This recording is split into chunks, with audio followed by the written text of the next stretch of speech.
Hola, una vez más continuamos con estos devocionales que nos llevan a meditar en los atributos de Dios para también así poder adorar de una manera mucho más eh, coherente, mucho más racional, si lo queremos decir.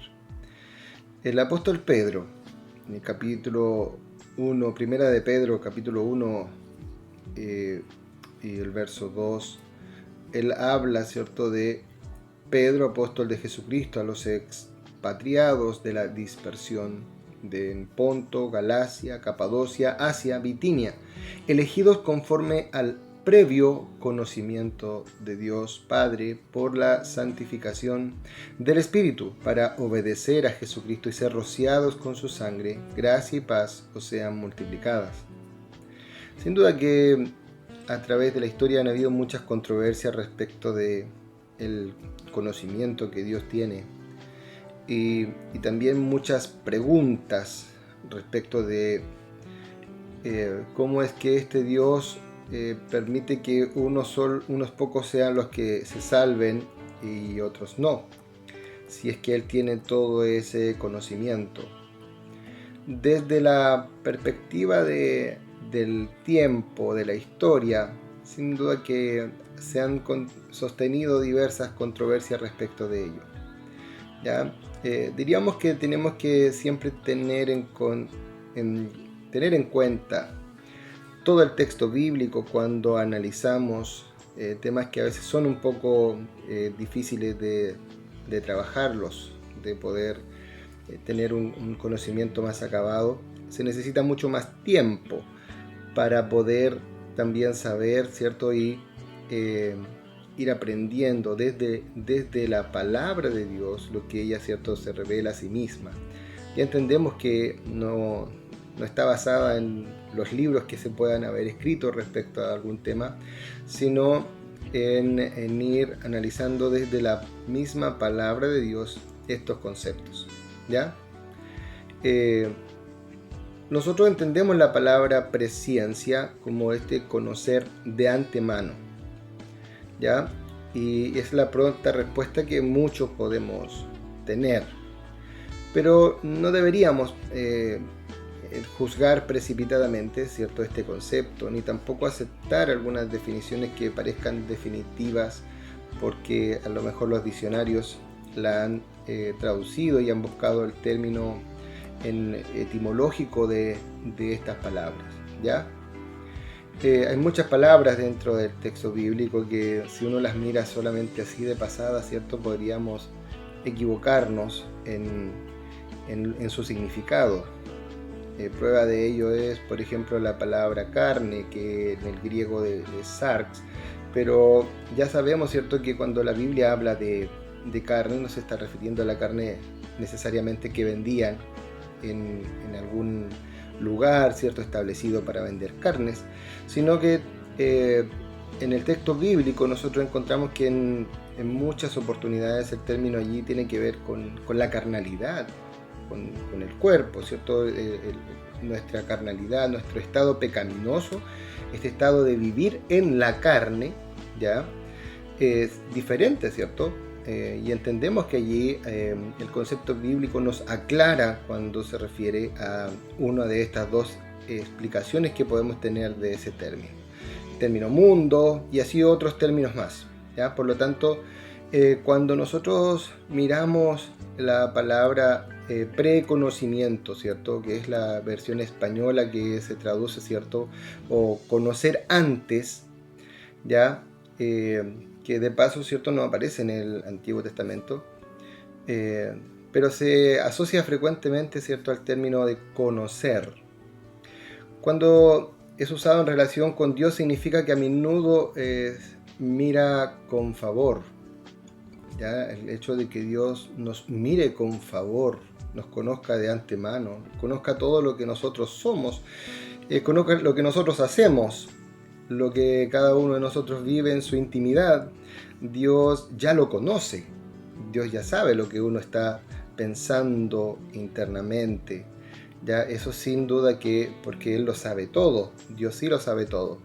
Ahora, cuando lo miramos respecto de este conocimiento de Dios, respecto de la salvación, está claro que la salvación no es un mérito humano, no tiene que ver con algo que nosotros hicimos bien, y por eso entonces es que Dios nos salva o nos perdona, sino tiene que ver con la gracia de Dios que nos ha alcanzado. Y desde luego que esta salvación dice la palabra que es para todo aquel que cree. Y en realidad el parámetro está abierto para toda persona, para todo ser humano. Jesucristo vino para poder traer vida y vida en abundancia, para poder extender su reino también. Y desde luego que cuando tenemos una perspectiva un poco corta de la salvación, nos quedamos, ¿cierto?, solo con algunos de estos conceptos, pero tenemos que entender que la salvación, ¿cierto?, es obra de Dios. Netamente, la salvación es obra de Dios y no hay méritos en nosotros. El libro de Efesios nos va a llevar a poder reflexionar en que la salvación no se adquiere por méritos humanos, ¿ya? No es por obra, dice el texto bíblico en Efesios capítulo 2, verso 8 ahí, ¿cierto? No es por obra para que nadie se gloríe. Entonces es por gracia. Entonces es un regalo que Dios ha dado al ser humano, a la raza humana, y que está disponible para todo aquel que cree. O sea, diríamos en estos términos, ¿cierto? Dios tiene un preconocimiento porque Él lo sabe todo, ya tiene todo el panorama. Nosotros vemos solo un punto, nosotros solo vemos parte del mapa, decimos, pero Dios ve el mapa completo, entre el ayer, el hoy, el mañana, porque Él es eterno, distinto de nosotros. Pero para que todo esto tenga sentido, al igual como ocurre en el huerto del Edén, Dios da la posibilidad al ser humano de tener esta libertad. Ya vemos que el deseo, el propósito de Dios es que todos crean en Él. Cuando dice que la luz vino al mundo, y resulta que los hombres, habla del ser humano, amaron más las tinieblas que la luz. También allí nos da un claro parámetro de que somos, de alguna manera, no somos los artífices, no somos nosotros los que gestamos esta salvación, es Dios el que la ha gestado, es Dios el que se ha revelado, el que ha abierto el panorama para que nosotros podamos ver, pero podemos nosotros seguir en oscuridad, si es que nosotros así lo queremos. Esta libertad que Dios nos da es maravillosa. Ya sabemos que el pecado no actúa de la misma manera, el pecado actúa encegueciendo y no dando otras oportunidades. El pecado no pone dos puertas, el pecado solo se transita por un solo camino. Pero cuando está la libertad, nosotros sí podemos escoger si es que tomamos el camino ancho o el camino angosto. Esa es la decisión que tenemos cada uno de nosotros. Y allí es muy práctico cuando lo asociamos a la vida devocional, a la vida de adoración que cada uno de nosotros debe tener. Saber de la presencia de Dios debe hacernos caer rendidos delante de Él, más que trenzarnos en debates de acuerdo a qué es lo que significa o cuáles son estas maneras que Dios tiene de haberse revelado a través de su presencia también, de este sabio conocimiento que Él tiene. Nosotros deberíamos caer delante de Él en adoración, rendidos delante de Él. No existen otras maneras, digámoslo de esta forma, ¿ya? El libro de Timoteo, 2 de Timoteo capítulo 1, verso 13, nos habla de retener la forma de las sanas palabras, ¿ya? Debemos entender claramente que la presencia de Dios no es cautiva, sino que detrás de ella, precediéndola, hay algo más, está su decreto soberano. Por ejemplo, Cristo fue entregado. Dice que fue entregado por el determinado consejo, y segundo fue el anticipado conocimiento de Dios. Su consejo o decreto fue la base de este anticipado conocimiento. ¿Ya? Dios nos habla por su palabra que cada cosa que allí está escrita, cada frase, tiene un plan, tiene un propósito. Nosotros encontramos palabra de Dios a través de todo el texto bíblico. No hay algo en lo que nosotros pudiéramos inmiscuirnos allí, ¿cierto? O influir nosotros. Dios propuso de esta manera, en su sabia elección, ya poder escoger a quienes serán salvos. Y lo hace libremente porque Él es Dios. Como usted elige libremente si le sigue o si no le sigue.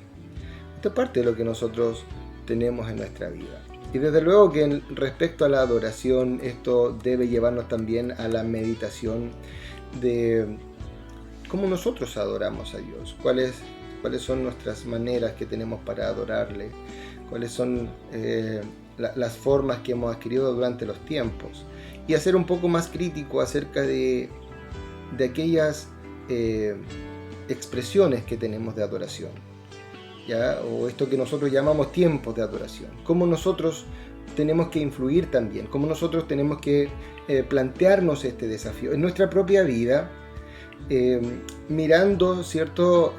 No por lo lindo de la música que podamos tener, no por los coros o los instrumentos que pueda tener un cierto canto. Más allá de eso, nosotros tenemos que mirar lo que le decimos a Dios con nuestras palabras. Es lo que planteamos en este tiempo, de poder adorar a Dios con la mente y con el corazón, no solo con las emociones, porque las emociones están allí, son parte de nuestra vida, no las podemos negar, y cuando adoramos, cuando cantamos, también nos emocionamos. Pero si la motivación principal es solo la emoción, nos estamos solamente quedando con una parte de esto. Y claro está que Dios desea que le adoremos en espíritu y en verdad. Eso debe ser nuestro propósito al entrar en adoración y en búsqueda del Señor. Y también nosotros reconocemos que la fe es un don de Dios, porque por gracia sois salvos, dice el texto bíblico, por medio de la fe, y esto no de vosotros, pues es don de Dios, no por obras, para que nadie se gloríe. Efesios 2:8. ¿Ya? Por lo tanto, creer es la consecuencia del uso de este don. Creer es la consecuencia del uso de este don.